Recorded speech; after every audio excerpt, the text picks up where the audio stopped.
안녕하세요.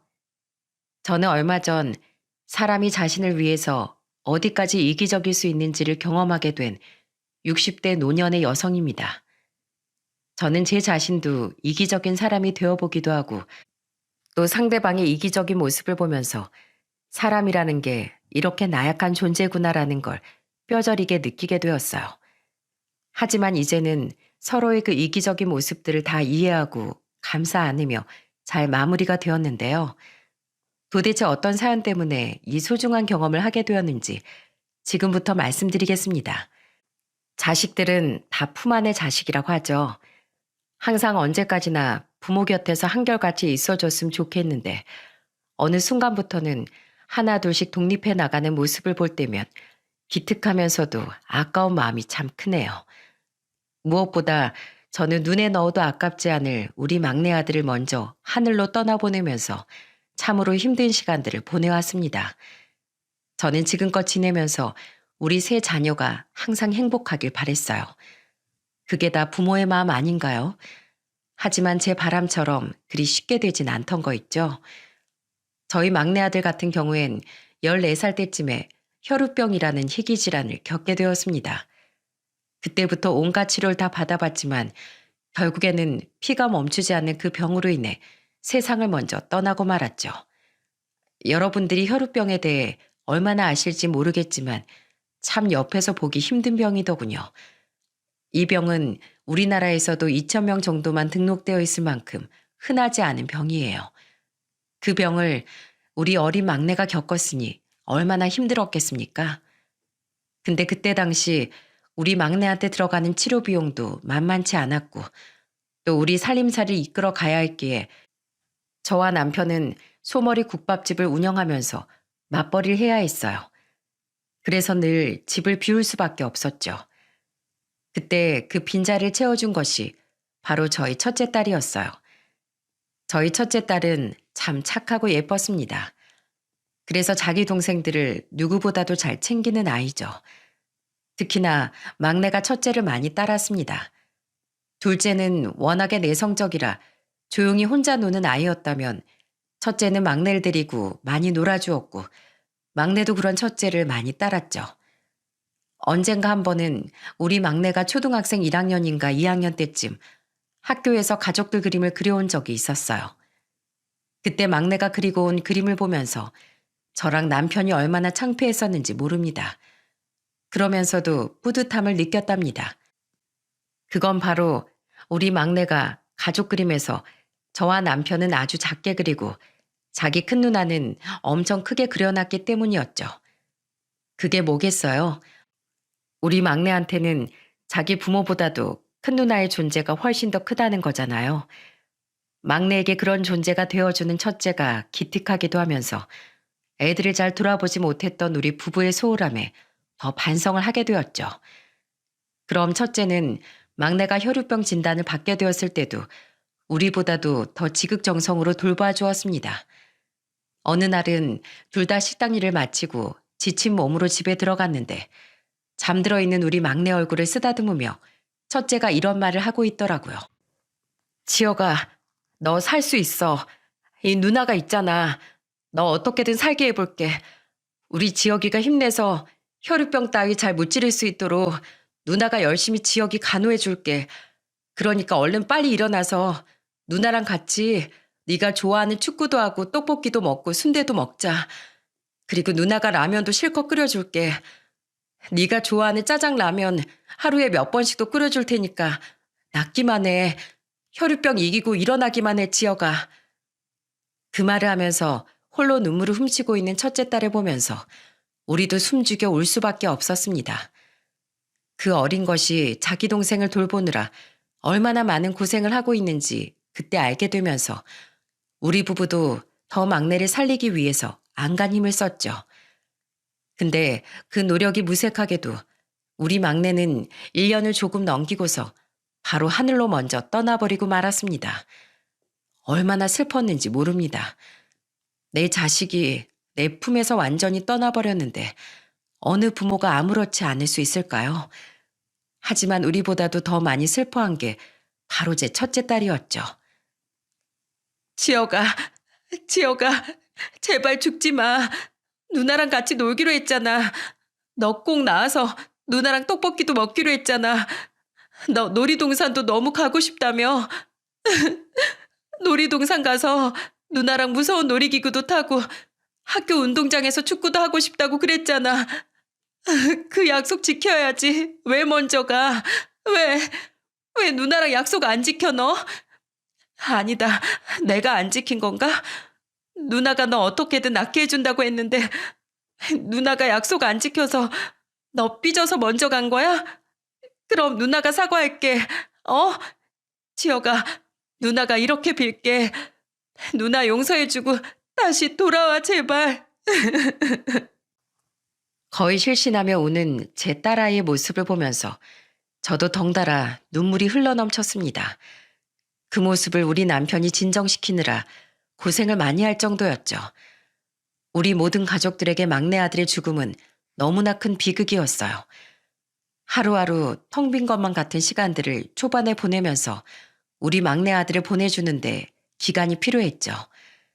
그래도 빨리 정신 차리고 다시 활발하게 돌아와준 첫째 덕에 우리는 다시 일어설 수 있었습니다. 첫째는 막내 아들의 영향이 매우 컸는지 간호사가 되더라고요.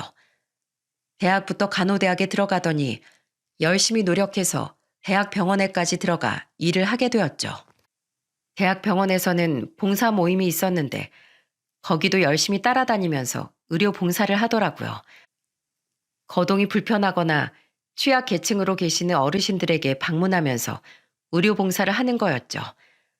그런 딸을 보면서 저희도 많이 뿌듯했고 제 첫째 딸도 막내를 제대로 돌보지 못했다는 그 죄책감에서 많이 벗어나 보람 있는 생활을 하는 듯 했습니다. 그리고 정말 감사하게도 그런 예쁜 마음을 가진 우리 딸을 많이 좋아해주는 사람이 있었어요. 우리 딸과는 5년을 연애를 한 제 사위인데요. 이 둘은 연애를 할 때도 정말 어른인 저희가 봐도 참 예쁘게 연애를 했습니다. 근데 결혼을 안 하더라고요. 그래서 한 번은 이야기한 적이 있었죠. 예, 이제 너네 5년을 연애했으면 시집을 가야 하지 않겠어? 엄마, 난 아직도 엄마 아빠하고 사는 게 좋아. 난 엄마랑 아빠랑 같이 살 수 있을 때까지 계속 같이 살 거예요. 그러니까 나 미리부터 시집 보내려고 하지 마요. 나 서운해요. 우리 딸은 오히려 저희가 먼저 시집을 가라고 할 만큼 우리를 잘 챙겼어요. 하지만 딸 나이가 30 후반대를 달려가다 보니 더는 미룰 수가 없어서 결혼을 하게 되었죠. 사위는 착하고 훌륭한 인품을 가진 사내였습니다. 그래서 사돈도 좋은 분들일 거라 생각을 했어요. 무엇보다 결혼식을 치를 때까지만 해도 좋은 모습만 보였기에 결혼하고 나서도 잘 지낼 거라고 생각을 했죠. 사돈 댁은 사업을 하고 있었는데 돈을 잘 버는 사람들인데도 불구하고 그 바깥 사돈이 참 겸손하고 사람이 검소하니 괜찮더라고요. 안사돈은 말은 별로 없었지만 그래도 우리 딸을 예쁘게 봐주는 것 같아서 마음을 놓고 있었어요. 근데 막상 결혼을 하고 나니까 전혀 그렇지 않더라고요. 그 가정이 평화로울 줄 알았는데 그게 아니었죠. 어느 날 결혼한 딸이 몇 개월 만에 전화를 해서는 놀랄만한 이야기를 하던 게 아니겠습니까? 엄마, 나 숨 막혀. 너무 답답해. 뭐? 아니 왜 숨이 막혀? 왜 답답한데? 그게 있지. 어머님이 자꾸 아침마다 전화해가지고 남편이 뭐 먹었는지 아침은 챙겼는지 밥은 몇 그릇 먹었는지 반찬은 몇 개나 넣었는지 자꾸 물어보면서 이렇게 힘들게 하네. 뭐? 요즘에도 그런 사람이 있니? 안 그렇게 생겨서 왜 그런데? 아무래도 외아들이라서 그런가 봐. 음식 못 차릴 것 같으면 학가하라는데 진짜 왜 이렇게 날 힘들게 하는지 모르겠어. 결혼 생활이 다 그런 거야, 엄마?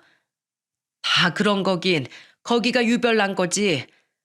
에휴, 그래도 참 거기가 외동아들이라 신경이 많이 쓰이는 건 이해가 가는데 네가 많이 힘들겠다.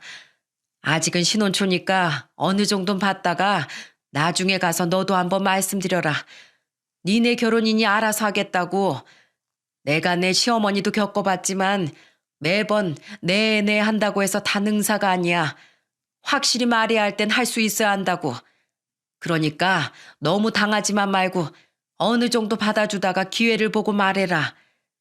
알았어요, 엄마. 아, 그래도 엄마가 있으니까 너무 좋다. 이렇게 내가 하소연할 때도 있고 고마워요. 저는 이렇게 딸이 고민스러워하면서도 결혼 생활을 잘 해나가는 모습을 보면서 많이 뿌듯하고 예뻤습니다. 그리고 무엇보다도 사위랑 둘이서 알콩달콩 예쁘게 사는 모습을 보는 게 너무 보기 좋았어요.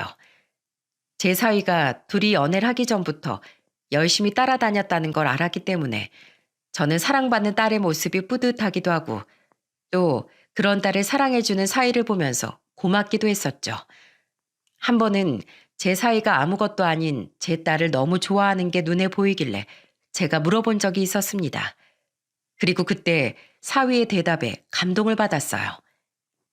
김서방, 우리 딸이 그렇게 좋은가? 뭐가 그렇게 좋아서 아직도 우리 딸을 보면 그렇게 실실 웃어? 내가 진짜 한번 물어봄세. 내 딸이 어디가 그렇게 좋은가? 솔직히 평범한 아이잖아. 장모님, 그러지 마세요. 그런 말씀 하시는 거 아닙니다. 왜 소리가 평범해요? 소리는 하나도 안 평범해요. 저한테는 특별한 존재 그 자체예요. 저는 그냥 소리가 웃는 모습도 좋고, 우는 모습도 좋고, 짜증내고 화내는 모습도 다 좋아요. 그냥 귀여워요. 저한테 화내고 짜증내도 그 속이 얼마나 여리고 착한지 제가 다 아니까 그냥 다 받아주게 되는 것 같아요. 그래서 저는 소리가 입에 뭐 묻혀도 귀엽고 냄새나는 방구를 끼워도 귀여워요.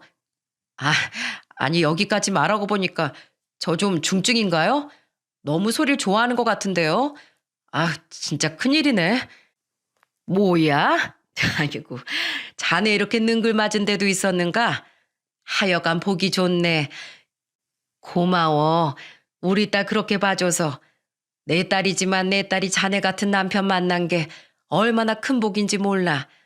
우리 딸이랑 결혼해줘서 고맙고 또 이렇게 잘 살아줘서 고맙네. 앞으로도 둘이서 행복하게 잘 살아봐. 예, 장모님. 저희 진짜 잘 살면서 귀여운 손주들도 순풍순풍 나와서 안겨드릴 테니까 예쁘게 지켜봐 주세요. 그래, 그래. 예쁘네, 우리 사위. 저는 이런 사이가 너무 예뻤어요. 이런 사이를 만난 저도 복이다 싶었습니다. 그리고 딸도 덕분에 사랑받는 결혼 생활을 하면서 행복한 시간을 보내고 있었죠. 근데 그때 큰 불행이 닥치게 되었어요. 우리 가족들한테는 폭풍과도 같은 사건이었습니다. 그날도 딸은 한겨울에 봉사를 나간다고 일행들과 함께 움직였죠. 근데 딸이 타고 있던 차가 교통사고가 크게 나게 되면서 그 안에 있는 사람들 모두 다 엄청나게 많이 다치게 되었어요.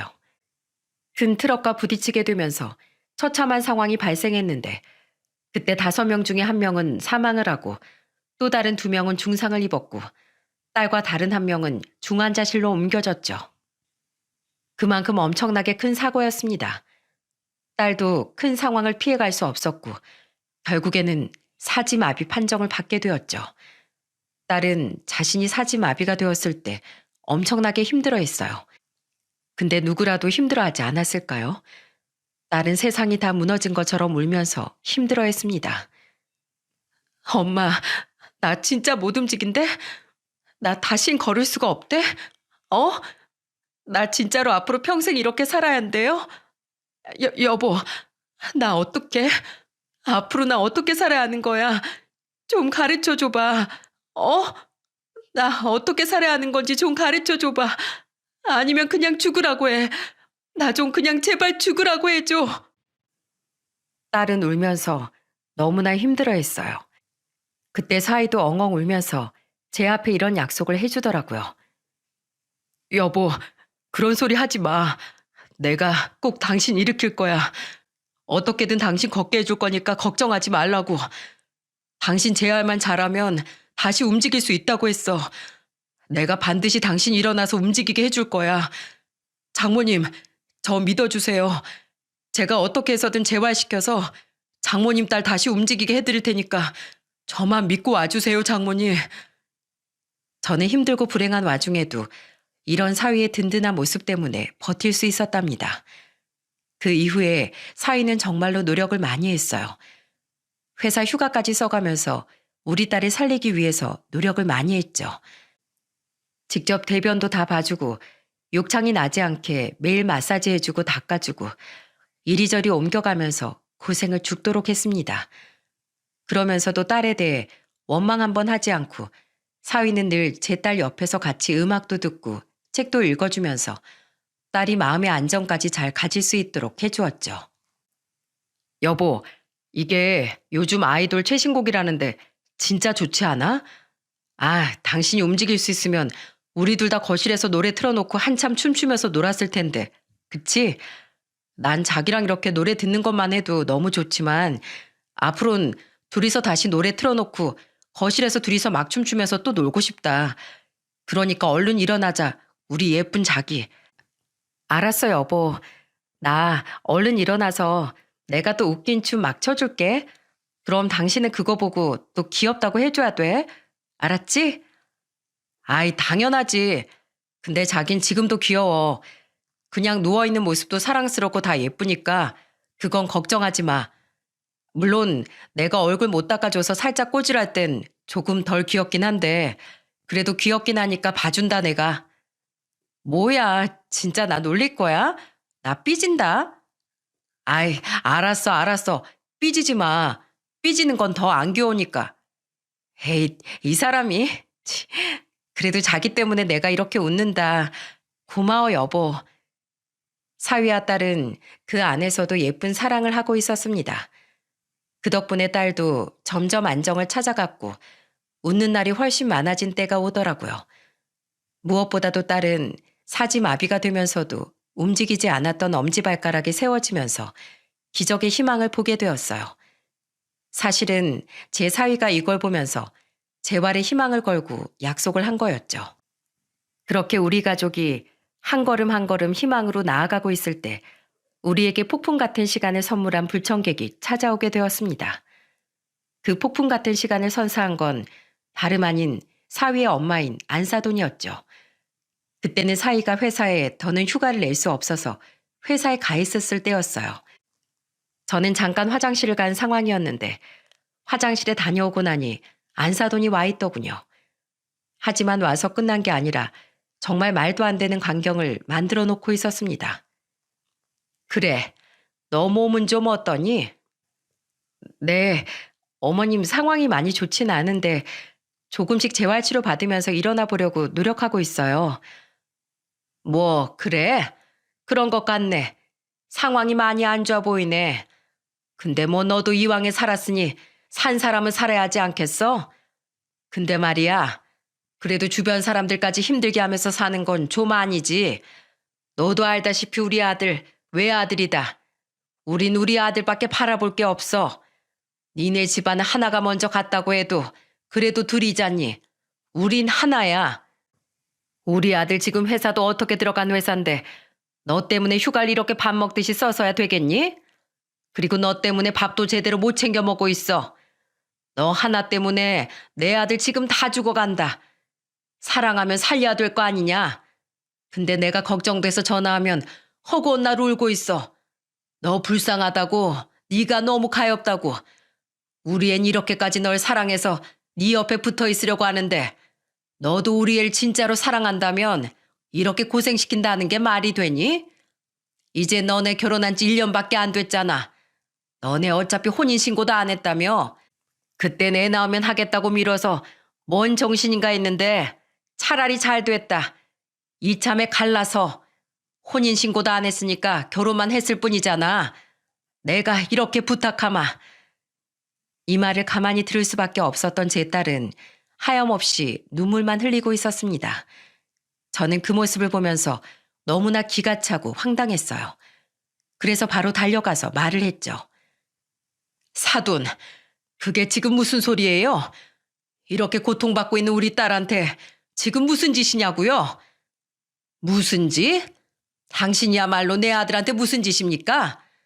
내가 댁딸한테 우리 아들이랑 헤어지라고 했습니다. 갈라서라고요. 아니, 생각이라는 걸 해보세요. 당신 같으면 이런 애가 며느리랍시고 사지가 다 마비돼서 누워있는데 기분 좋을 리가 있겠어요? 우린 아들 하나입니다. 근데 그 아들이 아내 하나만 바라보고 사느라 얘 때문에 시급을 전폐하고 있다고요. 내가 이렇게 부탁합니다. 그러니까 얘네들 헤어지게 좀 해주세요. 저는 이 말을 듣는데 너무 기가 막혔어요. 내 딸이 지금 어떤 고통을 받고 있는데 이렇게 와서는 다짜고짜 헤어지라고 하는 건지 그 여자를 용서할 수가 없었습니다. 제 딸은 안사돈의 말을 듣고는 죄인처럼 마냥 눈물만 흘리고 있었어요. 그 모습을 보는데 정말 가슴이 미어지는 것 같더라고요. 하지만 그때 당시는 너무 흥분을 해서 저와 제 딸 입장만 생각을 하고 있었는데 생각해보니 그 안사돈의 말도 무시할 수가 없겠던 거 있죠. 왜냐하면 다 자기 자식 생각하는 마음은 똑같은 건데 누가 내 자식 위한 길에 험한 말 한번 못하겠어요. 무엇보다 제 딸이 아무리 재활이 가능한 상황이라곤 하지만 이렇게 누워만 있어 옆에 사람 힘들게 하는 상태라는 건 인정하지 않을 수 없는 상황인 거잖아요. 그래서 나중엔 안사돈의 말도 이해가 가고 또 저도 제 사랑하는 사이가 힘들어하는 모습을 생각하니 안쓰러워 정말로 이 둘을 헤어지게 해야 하나 고민이 많이 되었죠. 근데 그러면서도 내 딸을 생각하면 사이가 너무나 절실하게 필요해 이러지도 못하고 저러지도 못하면서 고민만 하고 있었어요. 그때 제 딸도 당연히 힘들어했고요. 그 상황에서 밥이 입으로 넘어가겠습니까? 밥도 제대로 못 먹고 그냥 둘이서 조용히 병원에서 울기만 하고 있으니 회사 끝나고 돌아온 사이가 우릴 보면서 놀라더라고요. 장모님, 여보, 왜 그러세요? 왜 울고 계세요? 아닐세, 자네 밥은 먹었는가? 자네 이렇게 바쁘고 힘들게 지내면서 밥까지 굶고 다니는 건 아니지? 그러지 말어. 우리가 그럼 자네한테 너무 미안하잖아. 그러니까 밥이라도 든든히 챙겨 먹고 다녀. 아직 밥 안 먹었으면 지금이라도 얼른 먹고 와. 배고플 거 아니야. 장모님, 두 분이서 이렇게 있는데 제가 어떻게 밥을 먹어요? 무슨 일이신데 그러세요? 왜요? 이 사람 또 안 좋아졌대요? 무슨 일이 있으셨던 거예요? 아니야, 아무것도 아니네. 저와 딸은 아무 말도 하지 않으려고 했습니다. 근데 사이가 하도 닥달을 하고 말을 해줄 때까지 계속 물어볼 것 같아서 마지못해 이야기를 해주었죠. 자네 어머님이 아까 찾아왔었어. 제발 너희 둘 갈라서게 해달라고 하더라. 혼인신고 아직 안 했으니까 제발 헤어져 달라고 내 딸하고 나한테 간곡히 부탁을 하더구만. 근데 사위, 나 너무 서럽네. 솔직히 나나 우리 딸이나 자네 이렇게 붙잡고 있는 거 염치 없는 거 너무 잘 아는데 난 우리 딸이 저렇게 된 것도 너무 억울한데 이런 말까지 들으니 너무 서러워. 차라리 죽고 싶어 그냥. 내가 우리 딸 대신에 저 자리에 누워 있었더라면 내 딸이 이런 서름은 받지 않았을 것 아닌가. 우리 딸이 이런 대접은 받지 않았을 텐데 나쁜 일 한 것도 아니고 봉사활동하다가 그런 건데 내 딸한테 이게 무슨 일인지 모르겠어. 저는 저도 모르게 말을 하면서 꺽꺽대며 눈물이 났습니다. 그 모습을 보면서 사이가 충격을 받은 얼굴이더라고요. 그러면서 고맙게도 이렇게 말을 해주던 거 있죠. 장모님, 저 절대 아내 못 떠나요. 걱정하지 마세요. 지금까지 제가 아내한테 어떻게 했는지 보셨죠? 저 이 말 책임질 겁니다. 그리고 당장 우리 어머니 찾아가서 다신 여기 못 오도록 제가 확실히 매듭 짓고 오겠습니다. 정말 죄송합니다. 제가 저희 어머니 대신에 사과드릴게요. 용서해 주세요, 장모님. 그리고 울지 마세요. 그런 못된 소리 듣고 울지 않으셔도 됩니다. 서러워하지도 마세요. 저는 누가 뭐라 그래도 제 아내 사랑합니다. 제 인생의 아내는 한 명뿐입니다. 그러니까 울지 마세요, 장모님. 사위도 말을 하면서 감정이 북받쳤는지 울먹이면서 말을 하더라고요. 그래도 그런 사이가 저는 든든하고 고마웠습니다. 미안한 마음과 동시에 정말 고맙던 거 있죠. 근데 사위는 정말로 한다면 하는 사람인지 바로 자기 부모님이 있는 집으로 가더라고요. 그리고는 다음 날 더 놀라운 걸 저와 제 딸에게 가지고 왔습니다. 그건 바로 서류 한 장이었죠. 그 서류를 보자마자 우리는 깜짝 놀랄 수밖에 없었어요. 왜냐하면 그건 바로 딸과 사위의 혼인신고서였거든요.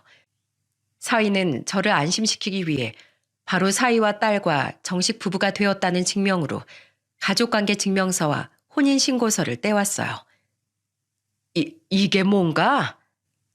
장모님, 그동안 장모님도 아시다시피 제가 혼인신고 늦게 한 건 그냥 저희 애 낳고서 천천히 하려고 했던 건데 도저히 안 되겠습니다.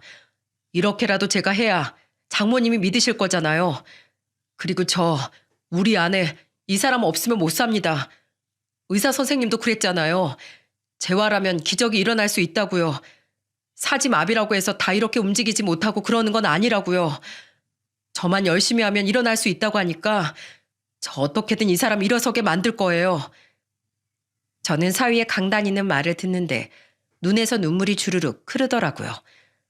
나와 딸을 위해서 혼인신고를 하고 가족관계 증명서까지 떼온 사위를 보며 저는 정말 이 사위를 믿을 수 있었죠. 하지만 거기에서 멈추지 않고 사위는 더 큰 감동과 믿음을 주었습니다. 장모님, 그리고 저희 집에 엄포를 놓고 왔습니다. 한 번만 더 헤어져라 갈라서라 그럼 부모 자식도 안 하기로 했어요. 저도 우리 어머니 마음 충분히 이해하지만 그래도 제 인생을 마음대로 할 권리는 없는 거잖아요. 결혼 전에 우리 연애도 하기 전에 제가 많이 힘들 때가 있었어요. 그때 제 옆에서 활짝 웃어주고 제 옆에서 지켜준 사람이 바로 우리 집사람이었어요. 그리고 연애하면서도 제가 회사에서 왕따 당했을 때가 있었거든요. 그때 심적으로 정말 많이 힘들었습니다. 그때 우리 집사람이 없었으면 저 이미 이 세상 사람이 아니었을 거예요. 근데 이 사람이 항상 웃어주면서 안아주고 제 손 잡아주고 직접 자기가 문제 해결해 주려고 얼마나 노력했는지 아세요? 심지어는 저희 회사까지 찾아와서 제가 오해받는 부분 회사 사람들한테 해명해주고 다시 관계 회복하게 해주려고 부단히 노력했어요. 그런 사람을 제가 어떻게 떠나요? 어떻게 버리겠어요, 장모님. 그래서 저는 제 아내 어떻게든 지킬 겁니다. 끝까지 함께 할 거예요. 그래, 우리 사위. 둘이 정말 천생연분이네. 천생연분이야. 그 마음 둘이 꼭 간직하고 잘 살아보게. 앞으론 나도 너희들을 지켜줄 테니. 그때 사위한테 들어서 다시 기억이 났는데 딸이랑 사위가 결혼하기 전에 사위에게는 회사에서 좀 힘든 일이 있었다고 했습니다. 그때 회사 안에서 오해가 생겨 업무에도 지장이 되고 사람들한테도 왕따를 당하면서 많이 힘들었던 모양이더라고요. 그때 딸이 회사 측에 민원도 넣고 회사 사람들을 직접 찾아가 오해도 풀어주려고 열심히 노력을 했었던 기억이 나네요.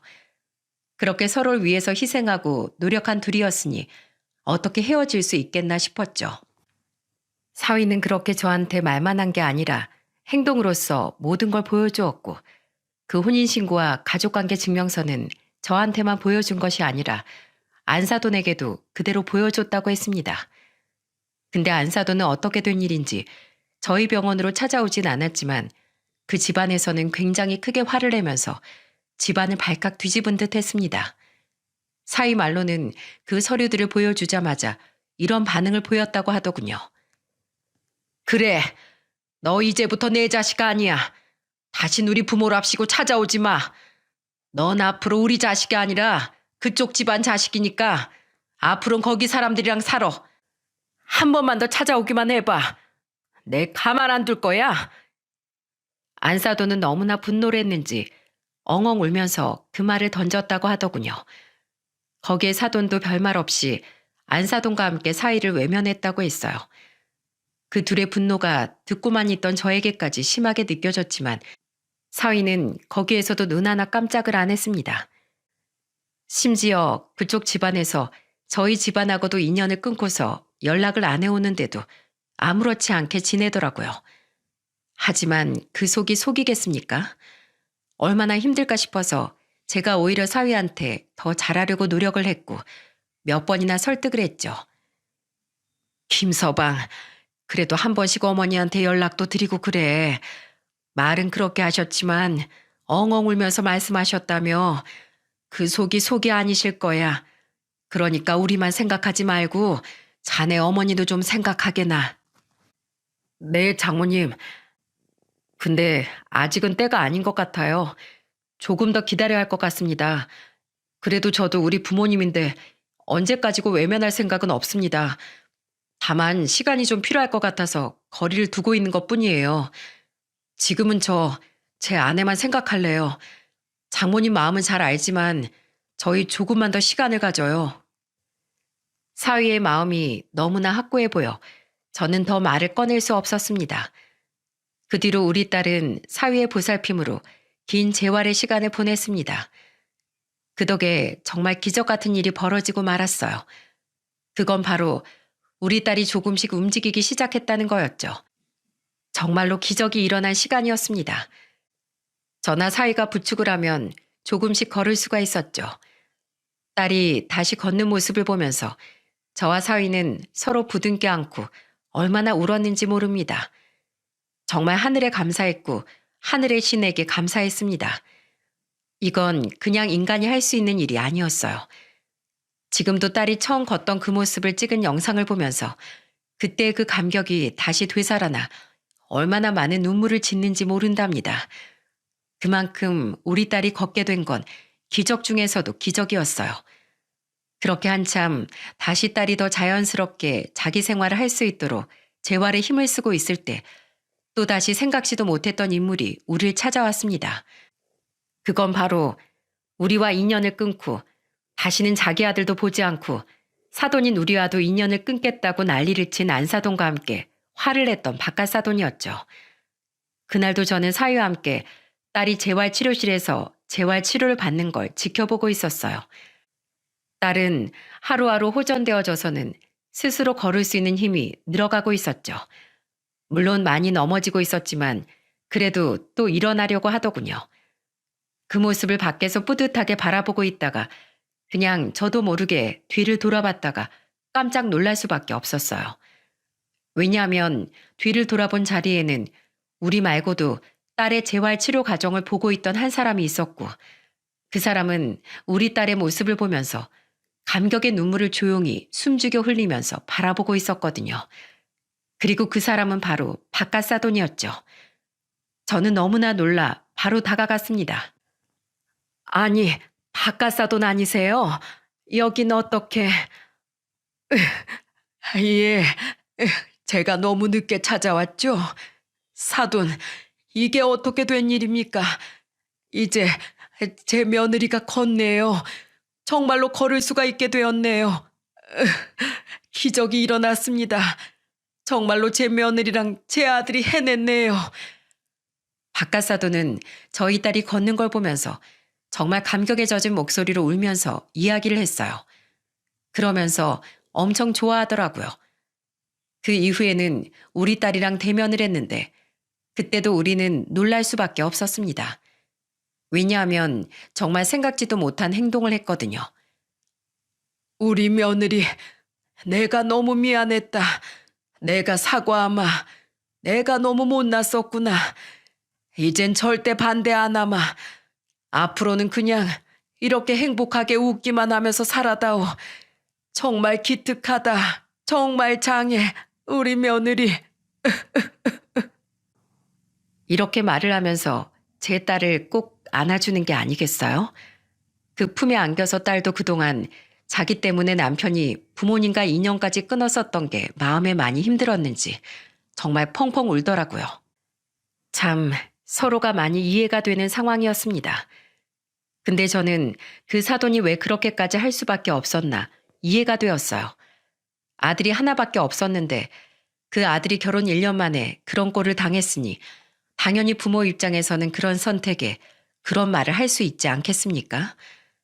근데 말 하나로 사람 죽이고 말 하나로 천냥빚 갚는다고 병원에 누워있는 딸한테 안사돈이 와서는 그런 씻을 수 없는 상처를 주는 말을 하고 험한 말을 하니 제가 화가 났던 거였어요. 좋게 차분하게 말을 했더라면 저도 그 자리에서 이해를 했을 겁니다. 근데 그러지 않았기 때문에 화가 났고 저도 그렇게 인연을 다 끊어버리고 살았던 거였어요. 물론 제 딸을 생각하면 화가 나서 그랬지만 사위를 생각하면 그러면 안 되었기에 중간에 설득을 했던 거였는데 그걸 이제 와서 이렇게 사과를 하시니 제 마음도 눈 녹듯 녹는 게 느껴졌죠.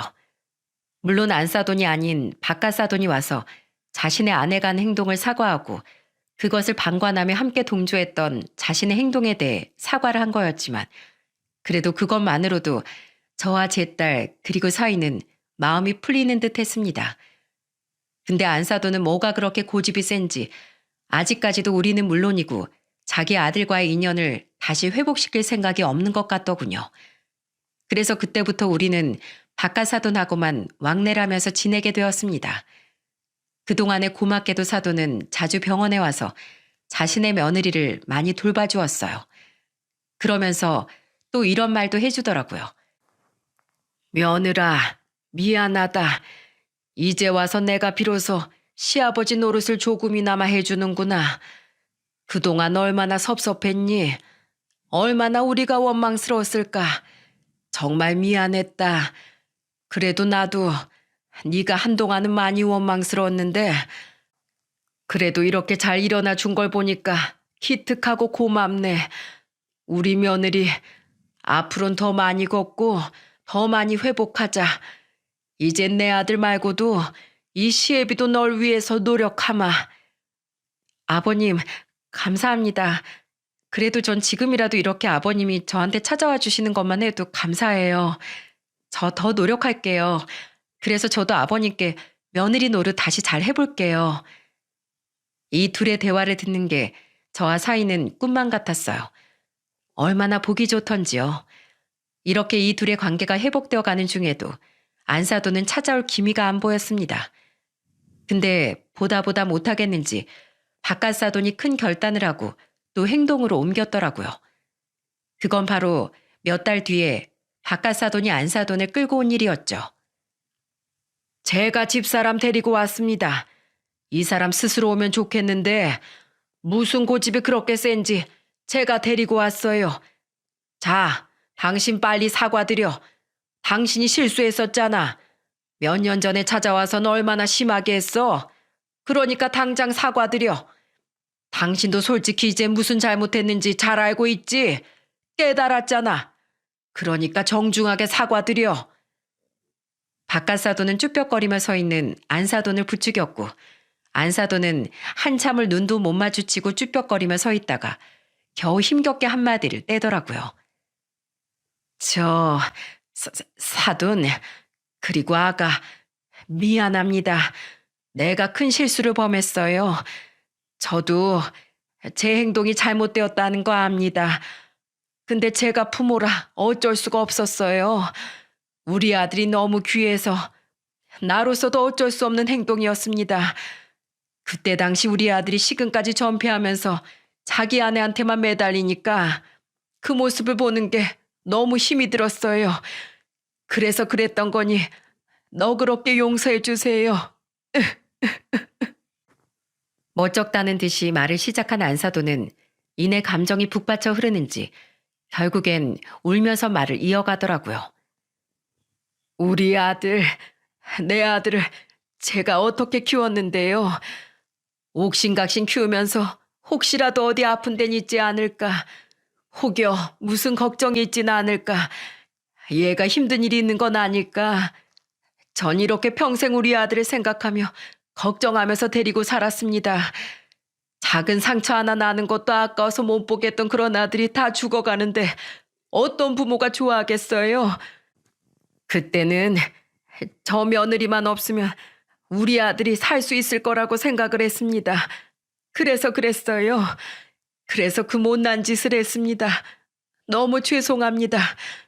근데 내 생각이 너무 짧았고 사부인하고 며느리한테 큰 죄를 지었어요. 죄송해요. 죄송합니다. 끝내 안사돈은 주저앉으면서까지 미안하다고 진심으로 사과를 했습니다. 그 말을 듣는데 안사돈의 마음이 한층 더 이해가 되더라고요. 그만큼 아들을 사랑하는 마음이 굉장히 큰 사람이었고 사위 하나만 바라보고 사는 그런 사람이었기에 행동이 잘못 나올 수밖에 없었던 것 같았어요. 목숨보다도 소중한 아들이 결혼한 지 1년 된 며느리 하나 때문에 시금을 전폐하고 회사에도 나갈 생각을 안 하고 그러니 우리가 원망되는 마음에 와서는 윽박을 지르고 간 거였죠. 근데 그 뒷이야기를 들어보니 그날 병원에서 나오면서 그날 밤에 잠도 한숨 제대로 못 잤다고 하더군요. 너무 미안하고 미안해서 또 죄책감이 들어서 잠도 한숨 제대로 자지 못했었다고 했죠. 근데 제가 잠을 못 자면서도 내 행동이 잘못된 걸 알면서도 저는 제 행동을 돌이킬 수 없었어요. 그게 우리 아들을 위한 길이라고 생각했으니까요. 그래서 이 긴 시간 동안 고집을 피울 수밖에 없었던 거였습니다. 에휴, 미안합니다. 내 이기심에 며느리도 사부인도 심지어 내 아들까지 아프게 한 거 용서해 주세요. 애절하게 울면서 말하는 안사돈을 저는 그냥 보고만 있을 수 없었습니다. 그래서 주저앉아 있는 안사돈에게 가서 손을 꼭 잡아주며 말했죠. 다 이해합니다. 모든 부모가 자기 자식 생각하는 마음이 그렇죠. 전 충분히 다 이해해요. 그리고 늦게라도 이렇게 와서 용서를 빌고 사과해줘서 전 고마워요. 오히려 감사합니다. 자, 이제 보세요, 사돈. 우리 사이가 없었으면 우리 딸 저렇게 서 있지도 못했을 겁니다. 우리 사위 사랑이 없었더라면 제 딸은 이미 이 세상 사람도 아니었을 거예요. 우리 사위 아니었으면 제 딸이 이렇게 행복하게 웃고 있지도 못했을 거고요. 이게 다 우리 사위 덕분입니다. 이젠 제 아들과 같습니다. 그래서 앞으로도 저는 제 사위는 못 버릴 것 같아요. 쉽게 못 보낼 것 같습니다. 그러니 사돈, 우리 애들이 앞으로도 잘 살 수 있게끔 우리가 응원해 줍시다. 아프게 한 만큼 이젠 행복하게 해주면 되는 거 아니겠어요? 염치 없지만 제가 이렇게 부탁드립니다. 내 딸이랑 사위, 이젠 행복하게 살 수 있게 응원해 줍시다. 아닙니다, 사돈. 당연히 그래야죠. 이렇게 둘을 보고 있으니 저도 마음이 다 녹네요. 왜 진작에 이렇게 사랑스러운 눈으로 볼 생각을 못했는지. 그럽시다. 우리 이젠 응원해 줍시다. 우리는 그날 엄청 눈물바다가 되었습니다. 저나 안사돈이나 할 것 없이 그 자리에 있던 모든 사람들이 다 울었어요. 그리고 마지막으로 우리 둘은 진한 포옹을 했죠. 그 뒤로 우리 안사돈도 많이 바뀌었어요. 그리고 제가 겪어보니까 우리 안사돈에 대해 크게 오해한 것들이 좀 있었더라고요. 저는 안사돈이 정도 없고 완전히 싸가지가 없는 새침대기인 줄만 알았습니다. 근데 전혀 그런 사람이 아니고 마음이 너무 여리고 정이 많은 사람이었죠. 역시 사람은 겪어보고 판단을 해야 되는 거구나를 그때 다시 깨달았답니다. 그날 이후로는 우리는 사돈하고 아들네하고 같이 자주 만나 밥도 먹고 시간도 많이 보내고 있는 중이랍니다. 무엇보다도 놀라운 건 안사돈이 이제는 사위보다도 더 열심히 노력을 하고 시간을 내고서는 제 딸의 재활을 돕고 있다는 거였어요. 제 딸은 재활을 열심히 받곤 있지만 여전히 온전히 잘 걸을 수 있는 상태는 아니랍니다. 하지만 예전의 웃음을 되찾았죠. 거기에 우리 안사돈의 공도 컸습니다. 한 번은 저희 딸이 저한테 신이 나서 막 이런 소리를 하더라고요. 엄마, 있잖아. 우리 어머니가 오늘 어떻게 하셨는지 알아? 글쎄, 나 춥다고 목도리를 다 짜오셨어.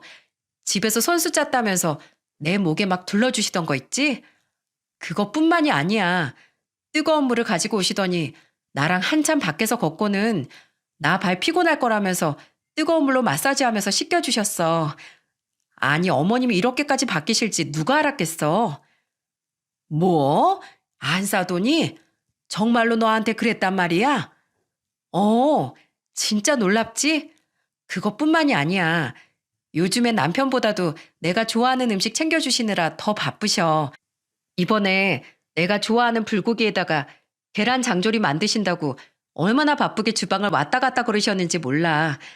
남편이 그거 보고 자기가 좋아하는 건 없냐면서 자기는 게장 먹고 싶다고 막 그랬는데 어머님이 철딱서니 없이 게장 타령한다면서 이거 고기나 잘 재워지면 맛있게 익혀서 나 먹여주라고 막 핀잔까지 주시더라니까. 진짜 나 그 말 듣자마자 얼마나 배꼽 잡고 웃었는지 몰라. 아이고, 그러게 사이가 이젠 안사돈한테 너무 찬밥 신세가 됐는데 하여튼 진짜 고맙구나. 내가 다 마음이 놓인다. 안사돈한테 그런 모습이 있었어? 그렇더라니까. 그러니까 엄마, 나 지금 너무 행복하니까 앞으로 내 걱정하지 마.